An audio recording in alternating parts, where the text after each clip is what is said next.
أهلا بيكم حبايب قلبي، عاملين إيه؟ يا رب تكونوا كلكم بخير. أهلا بيكم في قناة التاروت وأسراره. يلا النهاردة معانا 3 قرايات و3 مجموعات، عايزين نعرف فيهم حبيبنا اللي بعيد عننا، اللي فيه طاقة انفصال بينا وفيه زعل بينا، عايز يرجع وفي فعلا رجوع ولا لا. يلا بينا كده نعرف السؤال الجميل ده.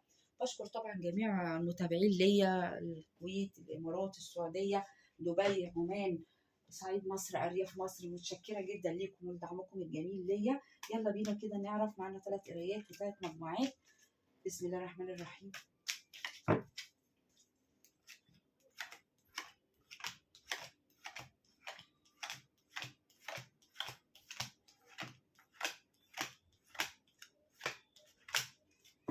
يلا بينا كده، القرايه الاولى، المجموعه الاولى، المجموعه الثانيه، المجموعه الثالثه. يلا بينا كده، عايزين نعرف في رجوع ليكوا في الفترة الحالية مع بعض ولا لأ، وهو عايز يرجع ولا لأ. يعني هو حابب يرجع، وفي حاجة مثلا هتبقى هنشوف كل ده كده، هنعرف معناه يعني. هنفهم كل ده. القراية الأولى طبعا معانا، القراية التانية. ادي القراية الأولى. هو عايز يرجع، ده هو مش عاوز يرجع وبس، ده بصوا، هو عايز يطير، يجي طاير. طبعا البداية اهو. بسم الله ما شاء الله، المجموعة الأولى جميلة جدا. عايز يجي طاير، عايز يجيلك بسرعة، عايز يرجع يتواصل معاكي بسرعة في أقرب وقت، عايز يجيلك جري. بيحبك جدا حب دلدق كده، وقع في الأرض من كتر ما هو مشتاق، من كتر ما انت وحشاه. نفسه يرجع يتواصل معاكي تاني. بيقول لنا أنا قاعد كل دوت مستنيكي، ما عرفتش إن أنا أعرف حد غيرك. مش قادر أبعد عنك، حتى لو كان في حاجات زغللت عينيا، بس ما بحبش إلا انت. بيقول لنا هنا نفسي يرجع يبقى فيه لم شمل تاني بينكم وبين بعضيكم. فكره ان انا ابقى بعيده عنك دي تعبتني نفسيا وتعبتني خالص. انا عايز ارجع اديلك حقك واديكي. ده برج الميزان طبعا طلع لنا. عايزه اديكي حقك، طبعا برج الميزان برج الحق. عايزه ارجع اراضيكي واديكي حقك تاني. ليه؟ لان انت حد جميل وطيب، ما ينفعش اضحي بيه وما ينفعش اخسره. فالمجموعه الاولى بيقول لنا تالت ومتالت ان هو عايز يرجع لك، وعايز يرجع كمان يتواصل معاكي كمان في اقرب وقت. ادي المجموعه الاولى، جميلة جدا وتحفة جدا، ربنا يسعدكم. المجموعة التانية بيعترف لنا برضو هنا وبيقول لنا أنا كنت غامض معاكي شوية، كنت تعبك شوية.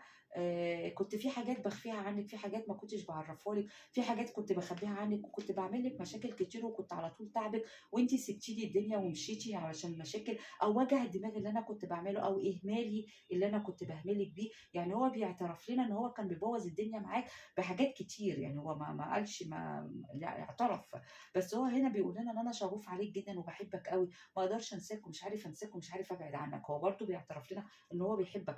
برضو بيقول لنا ان هو نفسه دنيا جديده تبدا تاني معاه، انت وهو. نفس الدنيا تزهزه تاني، نفس ان اللي فات ده ننساه ونكبه كده ونرميه بعيد عن ايدينا، ونبدا نشرب من ميه طهره جديده، ويبقى فيه دنيا جديده وحياه تانيه جديده. انت بالنسبه له النجمه اللي ما ينفعش يستغنى عنها. طبعا الكارت واضح، انت الحب الابدي، توأم الروح. بالنسبه له برج الاسد بقى طبعا طلع لي. بالنسبه له انت توأم الروح اللي ما يقدرش يستغنى عنها. انت بالنسبه له اشيك ست، احلى ست، اجمل ست، احلى، يعني الست اللي ما ينفعش يستبدلها، انت ما ينفعش يستبدلك. ليه؟ ليه؟ عشان ذكرياتك معاه جنان، بيحن لك كل شويه، كل شويه يشتاق لك، كل شويه يشتاق لك. اهو كارت الشغف وبيشتاق لك، يعني الكروت بتكمل بعضها. بيشتاق لك وكارت الشغف.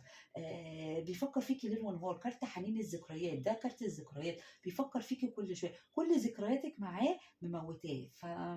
يعني عايز يرجع تالت ومتلت برضو، وما نقدرش ننكر ده.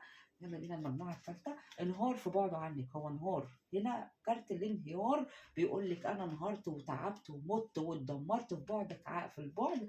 انا متحسر وندمان ومكسور وقلبي موجوع في بعدك. انا قاعد وصالب كده وماسك نفسي في حبك، ما اقدرش، مش عارف اشوف غيرك. برضو بصي الكارت برضو نفس الكلام بيعيد نفسه. انا برضو قاعد في انتظارك انت، مش عارف احب غيرك، مش عايزه احب غيرك، حتى برضو لو حاجه زغللتني، بس برضو مش عايزه احب غيرك.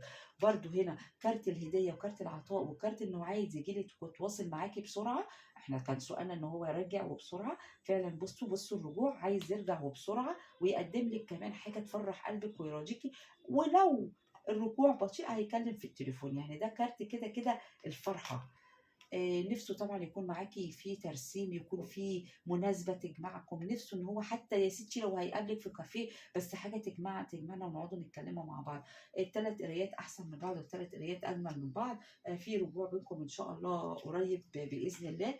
واللي حابب قرايه خاصه ونعرف طاقته ونعرف حالته ونعرف راجع امتى ونعرف تفاصيله، وراجع الفتره دي ولا فتره استنى شويه، وهو بيعمل ايه في البعد، طب في البعد زعلان، طب في البعد فرحان، طب انا فارقه معاه، طب انا مش فارقه معاه، طب هل اعرف حد تاني، طب ايه، نهكر طاقته ونشوف كل حياته. اللي حابب ده طبعا يتواصل معايا على 015 5 466 0065 من داخل مصر ومن خارج مصر. 001 002 1 02 سوري انا اسفه بتوه بجد من كتر القرايات النهارده، كان عندي ضغط شغل. انا اسفه هديكوا رقم تاني.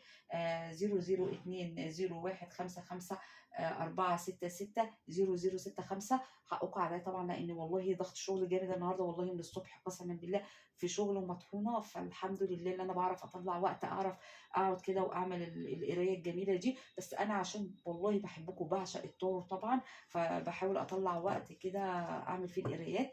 ربنا يسعدكم وان شاء الله تكونوا في اسعد حال، واسمع عنكم كده كل خير، واللي حابب قرايات خاصه يتواصل معايا. اشوفكم على خير.